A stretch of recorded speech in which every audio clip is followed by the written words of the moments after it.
Merci d'assister à cette présentation, hein. C'est la première de la matinée. On va essayer de vous présenter le parcours mécatronique de l'NCBS. L'objectif, hein, on va vous faire une présentation, normalement elle devrait tenir largement dans les 30 minutes parce que je pense que c'est intéressant de garder un petit peu de temps pour pour discuter ensuite, hein. C'est aussi par vos questions que vous allez pouvoir comprendre ce que l'on fait et comment on peut vous accompagner dans votre projet professionnel. Donc voilà, surtout qu'il y a des nouveautés, il y a sûrement plein de choses à voir. Donc on va vous présenter l'école, on va vous présenter un peu ce que l'on ne peut pas vous présenter de manière présentielle, puis les parcours et autres, hein, parcours alternance qui va ouvrir l'année prochaine. Je pense que certains d'entre vous sont là aussi pour ça. Et puis ensuite, j'espère que ça ouvrira un espace de discussion. Donc, la mécatronique, alors la filière mécatronique à l'NCBS, hein, je ne fais pas une présentation globale de l'école puisque voilà, je pense que vous pouvez aller voir les collègues pour revoir, mais la filière mécatronique est située sur le site de Lorient, hein, pour l'NCBS, et a ouvert en 2007 à l'ouverture de l'école. Et elle a ouvert par le travail conjoint ou la mise en commun des expériences en mécanique et en électronique de deux laboratoires. On verra ensuite que l'école s'appuie sur ces laboratoires. Un laboratoire de mécanique et un laboratoire d'électronique, pour accompagner une transition que l'on voit apparaître dans l'industrie depuis même avant que la filière mécatronique s'ouvre, hein, c'est-à-dire l'intégration de fonctions électroniques dans des systèmes mécaniques, ou au contraire, ça dépend de quel point de vue on a, hein, le, la prise en considération des contraintes mécaniques dans la conception des systèmes électroniques. Au final, ça revient un petit peu au même, c'est-à-dire que la mécatronique, c'est une approche d'ingénierie de conception qui vise non pas à faire la mécanique d'un côté avec des mécaniciens et l'électronique de l'autre avec des électroniciens, mais de mettre ensemble les deux corps de métier pour concevoir les systèmes. Alors, l'objectif, hein, et on va voir ça sur la page suivante, merci, c'est d'intégrer l'ensemble des fonctions d'informatique embarquée dans les produits pour optimiser les fonctionnalités. Et quand je parle de fonctions embarquées, voilà, une meilleure réactivité aux phénomènes extérieurs, une optimisation de la consommation, hein. Si on mesure ce qui se passe sur le système, on est capable d'optimiser son fonctionnement pour qu'il consomme moins d'énergie, hein. C'est quelque chose de très important, hein, pour l'intégration environnementale notamment. Euh, Améliorer la maintenance préventive. Un système purement mécanique, eh bien, il faut avoir des oreilles pour écouter ce qui se passe un petit peu dessus et savoir quand est-ce qu'il va commencer à se mettre en défaillance. Mais si on met des oreilles entre guillemets électroniques dessus, bah, c'est des fonctions finalement mécatroniques ajoutées à un système mécanique pour pouvoir assurer sa maintenance. Donc c'est quelque chose de totalement transversal qui ajoute des fonctionnalités à un système. Euh, voilà, sur les compétences que l'on cherche à développer, hein, et c'est des compétences qui ont été définies avec les industriels, hein. On travaille dans le cadre d'un conseil de perfectionnement. On cherche à innover et développer les produits mécatroniques, concevoir et intégrer les systèmes. Alors, on peut soit développer effectivement des produits totalement mécatroniques ou intégrer des fonctions électroniques dans un système mécanique ou des fonctions mécatroniques. La mécatronique, ça implique la réalisation de conceptions modulaires, hein. C'est quelque chose d'assez, pas nouveau, mais c'est quelque chose quand même d'important. De prendre en considération les aspects multiphysiques, hein, et nos étudiants enfin, on remarque assez souvent que nos étudiants arrivent à passer d'un domaine physique à l'autre, hein. Ils voient l'électronique, la mécanique. Alors, quand on voit l'électronique et la mécanique, on est obligé de s'intéresser à l'ensemble de la physique. Et moi, je sais que j'ai des étudiants qui aujourd'hui sont chefs de projet dans des entreprises où ils font beaucoup d'interfaces thermiques électroniques, par exemple. Hein. Conception, si je vous donne un exemple, conception de feux de voiture, vous avez les projecteurs à LED qui sont assez performants, même très performants, mais qui chauffent beaucoup et il faut concevoir des mécanismes de dissipation de chaleur. Eh bien, nos étudiants, et c'est de la multiphysique, ils sont capables de concevoir ce type de système et de refroidir, de participer aussi aux aspects voilà, physiques qui vont derrière. Et puis optimiser les exigences en conception, intégration maintenant, c'est ce qu'on a vu précédemment. Au niveau métier, hein, voilà, c'est du bureau d'études, beaucoup. Hein. L'objectif, c'était principalement d'être en bureau d'études sur de la mécatronique, de la robotique, de l'automatique. Hein. De la recherche et développement, aussi un petit peu en bureau des méthodes, et c'est là où on a maintenant des nouveaux profils qui naissent avec la filière par apprentissage, hein, puisque dans l'entreprise et au niveau du virage que prend l'industrie, avec l'industrie 4.0, on va avoir besoin de personnes capables de comprendre la mécanique et l'électronique à un autre niveau, plutôt à un niveau système, mais pour intégrer des fonctions intelligentes dans l'entreprise. Hein, donc les secteurs, c'est les études, les équipements mécaniques, électroniques, l'automobile, l'aéronautique, la fabrication de produits et de machines. La santé, on aura l'occasion de voir aussi qu'on a même carrément des living labs chez nous pour travailler avec le centre de Kerpapin. Donc on va regarder du coup sur les aspects un petit peu généraux. Donc c'est un diplôme, ce que nous fournit à l'issue des 5 ans ou des 3 ans, hein, 3 ans de cycle ingénieur plus 2 ans de prépa. C'est un diplôme d'ingénieur habilité par la commission sous 2 statuts, dans lequel voilà, l'industrie est quand même présente et de plus en plus présente, aussi bien avec les professionnels qui viennent chez nous que le fait que vous ayez des stages à faire. Alors, si vous êtes alternant, vous passez la moitié de votre temps, grosso modo, en entreprise. Et puis, si vous êtes sous statut étudiant, vous avez 6 mois plus 4 mois plus 2 mois, ça veut dire quasiment une année de stage.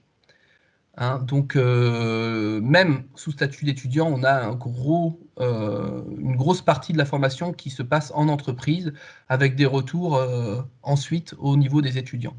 Et quelque chose qui n'est pas négligeable non plus, hein, on est associé à des laboratoires de recherche. Hein, je vous ai dit que la mécatronique est née du travail entre les chercheurs de l'IRDL et du LabSTIC. On a aussi un laboratoire d'informatique sur lequel on peut s'appuyer, puisque la mécatronique vraiment repose sur les trois dimensions informatique, électronique et mécanique. Donc si on regarde le parcours maintenant, enfin la maquette pédagogique, voilà, je ne vais pas m'étendre dessus, mais on voit qu'on a quand même déjà une certaine organisation des sciences humaines et sociales. Hein, c'est ça qui forme un ingénieur, c'est l'aspect transversal, c'est aussi l'aspect qui fait le socle commun de connaissances d'un ingénieur NCIPS, hein, professionnel et responsable.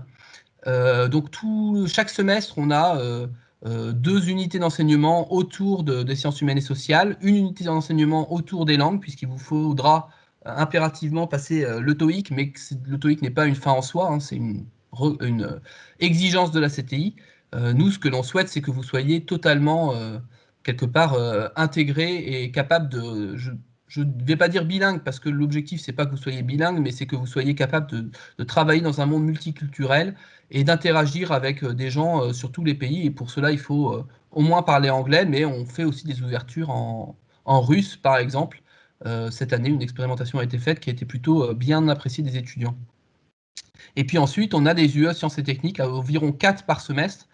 Et puis on voit qu'on a prévu aujourd'hui, on y va petit à petit, hein, les premières UE sur le semestre 1 sont identifiées base des mathématiques, base de la mécanique, base de l'électronique, base de l'ingénierie, donc on est vraiment dans la base. Au semestre 2, c'est fondamental, donc vous voyez, on va un peu plus, on reste sur de la théorie quelque part, mais on va un peu plus approfondir, et puis on commence à faire vraiment de la mécatro. Et puis ensuite, l'année 2, c'est une année de cœur de métier, on va vraiment travailler, on travaille autour notamment d'un projet que vous allez fabriquer vous-même en début d'année, et que vous allez ensuite déployés sur les différentes matières, hein, électronique embarquée, informatique embarquée, mécanique. On va faire une base robotique et sur cette base robotique, on va architecturer tous nos cours.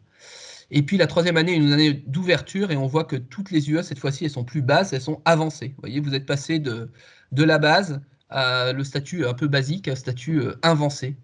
Et puis on retrouve les projets un peu à chaque semestre.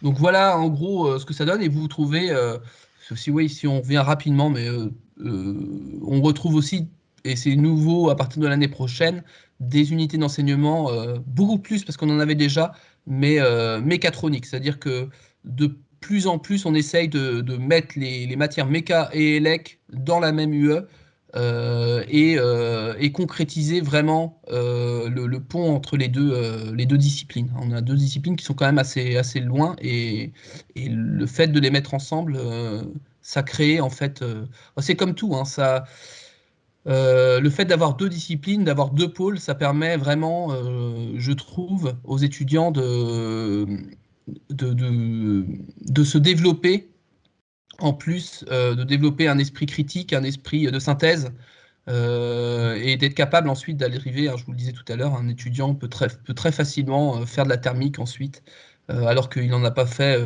beaucoup dans son cursus. Voilà, donc on va passer un petit peu aux moyens maintenant. Alors la première chose que je voulais mettre en avant, c'est que l'école se base sur des projets structurants. Ce sont nos liens avec la recherche, hein. On est des enseignants, mais aussi des enseignants-chercheurs. On a trois projets de recherche structurants associés à la filière mécatronique. La chaire maintien à domicile, hein, je vous ai parlé de nos liens forts avec le centre de rééducation de Carpap, hein, c'est une chance, hein, puisque c'est le seul centre en France et peut-être même en Europe qui dispose en son sein d'un laboratoire d'électronique. D'ailleurs, ce laboratoire d'électronique étant, les deux ingénieurs de ce laboratoire étant très liés à l'école et à l'université, hein, puisqu'on a un ancien doctorant de nos équipes de recherche et un ancien ingé de la chaire maintien à domicile. Voilà, on a un Living Lab que je vous présenterai à la slide suivante. Et puis, les thématiques qui sont abordées, c'est de la robotique, c'est de l'intelligence artificielle, c'est de la télérééducation, c'est de l'assistance à la personne, enfin, la réalisation d'aides techniques pour l'assistance à la personne. Alors, on a développé, par exemple, une cuisine connectée dans laquelle on a un cobot qui peut aider les personnes en phase de rééducation à réaliser leurs recettes de cuisine. Vous voyez que on est vraiment dans le futur, dans l'imagination de ce que pourrait être la maison connectée de demain. On a une deuxième plateforme qui est une plateforme double. C'est le plateau compositique et SCAP Industrie du futur. Alors compositique, c'est de la fabrication additive sur le parc de soie auquel on est attaché. On a tout le temps des projets dans cette plateforme et cette plateforme vient d'intégrer notre, notre plateau autour de l'industrie 4.0, un plateau de recherche et innovation autour de l'industrie 4.0, qui a été intégré dans le plateau compositique pour faire une entité assez importante sur la région Bretagne, hein. Je crois que c'est même l'un des plus gros plateaux autour de l'industrie du futur en France. Et voilà, c'est un creuset où, un peu comme dans la chaire maintien à domicile, on va trouver les chercheurs et puis nos étudiants vont pouvoir développer leurs compétences dans le cadre de projets au sein de ce plateau. Et puis le dernier projet en cours de maturation qui commence à sortir, on a déjà vu des projets autour, c'est une plateforme d'essai mécanique robotisée, hein. L'idée, c'était d'aller plus loin sur la dimension finalement matériaux, caractérisation, essai mécanique, hein, qui sont des thématiques assez fortes dans la filière, dans la partie mécanique de la filière mécatronique et dans le laboratoire de recherche IRDL. Et l'idée, c'est d'explorer l'automatisation de ce type de plateforme. Et, euh, et je pense qu'on a une carte à jouer de ce côté-là aussi, parce que c'est vraiment un de nos points forts en termes de recherche, notamment au laboratoire de mécanique. Alors, ces projets structurants nous permettent d'avoir des moyens, en fait, à l'école. Alors, déjà, les salles dédiées pour la filière mécatronique, hein, on a 2 salles de projet, environ 4 salles informatiques, hein, dans lesquelles vous allez pouvoir réaliser enfin, soit être utilisées en accès libre, en fait, elles sont soit utilisées en accès libre, ces salles, soit utilisées dans le cadre des TP et des projets. Et puis ensuite, on a des salles de TP électroniques et mécaniques totalement équipées. Et un peu spécialisées, c'est-à-dire qu'on n'a pas 2 salles identiques, on a une salle plus électronique analogique, une salle plus électronique de puissance, une salle plus de TP pour les bureaux d'études, et une salle de TP mécanique pour les essais et la caractérisation. On a un Fab Lab, un laboratoire de mécanique dont vous voyez les photos en haut, ici. Voilà, un grand espace dans lequel vous avez tout un ensemble d'outils de prototypage qui est utilisé, voilà, qu'on a appris aussi à apprivoiser parce que c'était un espace, il a fallu déterminer un petit peu ce que l'on en faisait. Mais aujourd'hui, c'est quelque chose qui est utilisé et dans lequel on met nos étudiants. Chaque semestre, vous allez avoir quasiment un temps passé, alors à partir du S2, un temps à passer dedans pour apprendre à concevoir, à construire en fait vos propres systèmes. On pense que il est important de garder un lien terrain, même si jamais on ne forme pas des techniciens, c'est nécessaire de savoir comment est-ce que ça marche lorsqu'on est en train de faire des réalisations. Donc aussi bien des réalisations mécaniques qu'électroniques, puisqu'on a tout l'outillage pour faire des cartes de bonne qualité. Et donc, c'est dans cet espace que vous réaliserez votre base robotique en 2e année. On a aussi un Living Lab autour des technologies du handicap. Hein, c'est la photo au 2e plan avec un jeune homme et un robot. Hein, on voit un peu les technologies qu'on peut avoir. C'est 2 appartements complets avec tous les équipements domotisés pour pouvoir explorer les technologies du handicap. Une ligne de production autour de l'industrie 4.0. Hein, on voit le Cobo et on voit la ligne de production derrière. C'est plus une plateforme orientée génie industriel, mais non mécatronique, réalise des projets d'intégration de systèmes mécatroniques dedans, et puis la plateforme d'essai robotisée, hein, qui est en cours de réalisation, sur lequel nos étudiants travaillent déjà sur la réalisation de projets. On a aussi, puis je vais accélérer un peu, parce que sinon Hervé n'aura pas le temps de présenter l'apprentissage. On a quelques événements marquants. J'en présente un, on en a un autre, hein, c'est la Coupe de robotique, puisque nos étudiants ont un club de robotique enfin, complètement associé à la filière mécatronique, ouvert aux autres étudiants de l'UBS, mais qui tourne majoritairement par les étudiants de mécatro. Mais l'événement aussi important, c'est tous les ans, on a 3 jours avec les premières, 2e et 3e années de hackathon.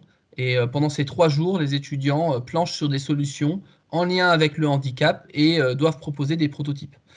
Donc il faut concevoir et réaliser. C'est des projets avec des groupes de 6 étudiants, donc un peu plus gros que les projets classiques tutorés. Et c'est vraiment, vraiment intéressant. Les premières, 2e et 3e années travaillant ensemble. Pour les 2e années, c'est obligatoire. Et pour les 3e années, en fait, ils reviennent. Ils demandent à avoir le créneau de placer sur leur emploi du temps pour pouvoir revenir aider leurs collègues. Donc c'est assez génial. C'est malheureusement pas pu être mis en place cette année à cause de la condition que vous connaissez. Voilà, donc ça c'est vraiment le tronc commun de la mécatronique. La grande nouveauté, on vous le disait tout à l'heure, c'est l'apprentissage. Et Hervé, qui est le responsable de l'apprentissage, va pouvoir vous présenter un petit peu ce qu'il en est.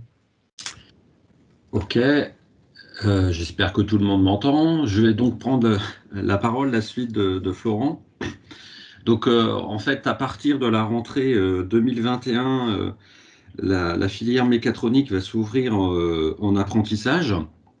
Donc ça change un petit peu l'organisation des cours et tout le déroulement du parcours mécatronique.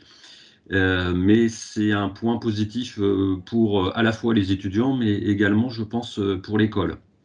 Donc ce parcours par apprentissage, il a été monté bien sûr avec les industriels. Hein. On s'appuie sur l'UIMM et puis l'IT2I, donc les partenaires industriels de la région Bretagne qui sont intéressés par développer donc, le parcours mécatronique en alternance. Et puis on a aussi le soutien du syndicat le syndicat des industriels de la mécatronique qui s'appelle Artema, qui nous a donné notre aval pour ouvrir cette formation.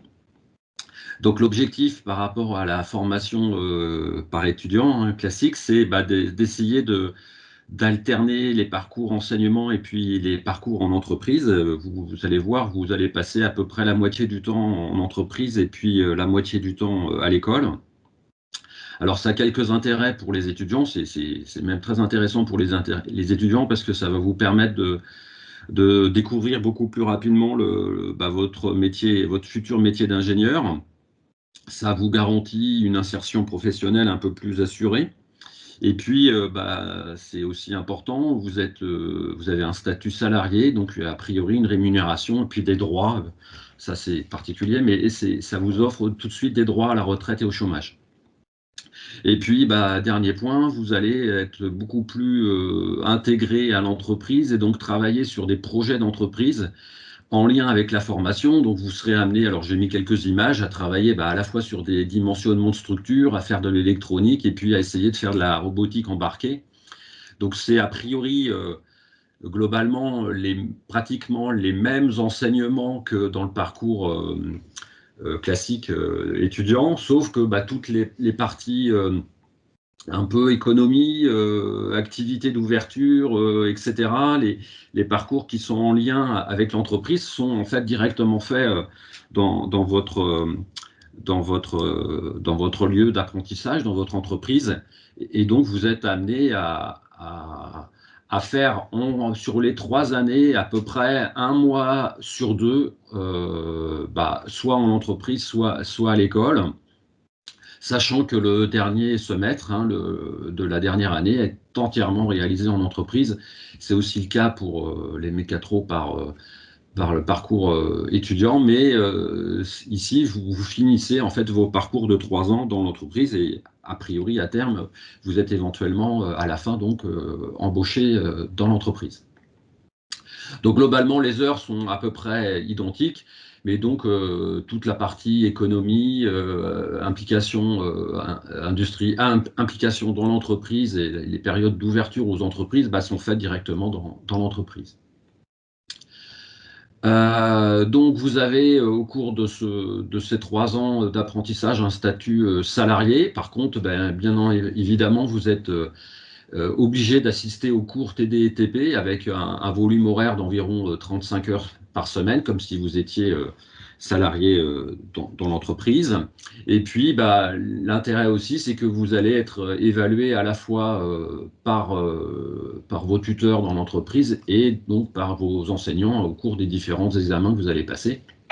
Et vous y avez une co-évaluation entreprise-école. Donc j'ai mis ici quelques soutiens industriels qui nous ont donné leur appui pour monter le parcours en apprentissage. C'est des sociétés qui sont la plupart du temps sur la région Bretagne. Et on a des appuis intéressants. Et puis, a priori, on travaille dans à peu près tous les thématiques de l'industrie, à la fois la fabrication de machines, l'ingénierie, les industries alimentaires, puisque c'est assez présent quand même en Bretagne, mais globalement, on couvre pratiquement tous les secteurs d'activité de façon à peu près équivalente, c'est-à-dire que vous pouvez trouver une entreprise qui vous intéresse dans à peu près tous les domaines de l'industrie. Florent l'avait évoqué précédemment.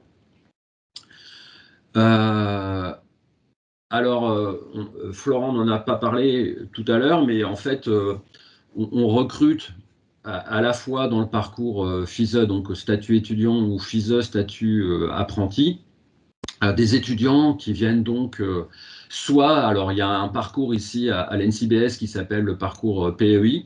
Pendant 2 ans, vous êtes formé, en fait c'est une prépa intégrée ici à l'école, et on offre la possibilité à ces étudiants qui viennent souvent de bac S ou de bac STI 2D, donc en intégrant le parcours PEI, de rentrer soit dans le statut étudiant, soit dans le statut apprenti. Et puis, il y a tous les étudiants qui sont issus de DUT, plutôt un mixte entre la partie électronique et la partie mécanique, donc des étudiants qui sont issus de GMP, de GE2I, de gym et de mesures physiques. Et puis, bien sûr, les classes prépa et quelques BTS plutôt dans les métiers électroniques et donc de la mécanique. Pour candidater, vous devez passer par le site de candidature de l'Université de Bretagne Sud, hein. Donc j'ai mis ici le lien. Donc il faut déposer votre dossier sur ce site. Alors ça va se faire suivant vos choix. Vous avez donc soit à déposer un dossier dans la partie apprentissage, et on a 3 sessions qui vont être mises en place. La première session, elle se finit le 28 février. Donc, ceux qui sont intéressés peuvent déposer leur dossier avant cette date, hein, il vous reste à peu près 15 jours. Et puis, il y aura une deuxième session au 3 mars et puis une dernière session le 20 juin. L'objectif, c'est de sélectionner, entre guillemets, les étudiants qui seront les plus motivés. Donc, à l'issue de ces 3 dates, il y aura des jurys d'admission où on va d'abord vérifier votre niveau scolaire. Et puis ensuite, eh bien, au cours d'un jury d'entretien où il y a les entreprises qui sont susceptibles de prendre des étudiants qui se réuniront, et puis on essaiera d'évaluer vos capacités à rentrer dans le cycle d'apprentissage.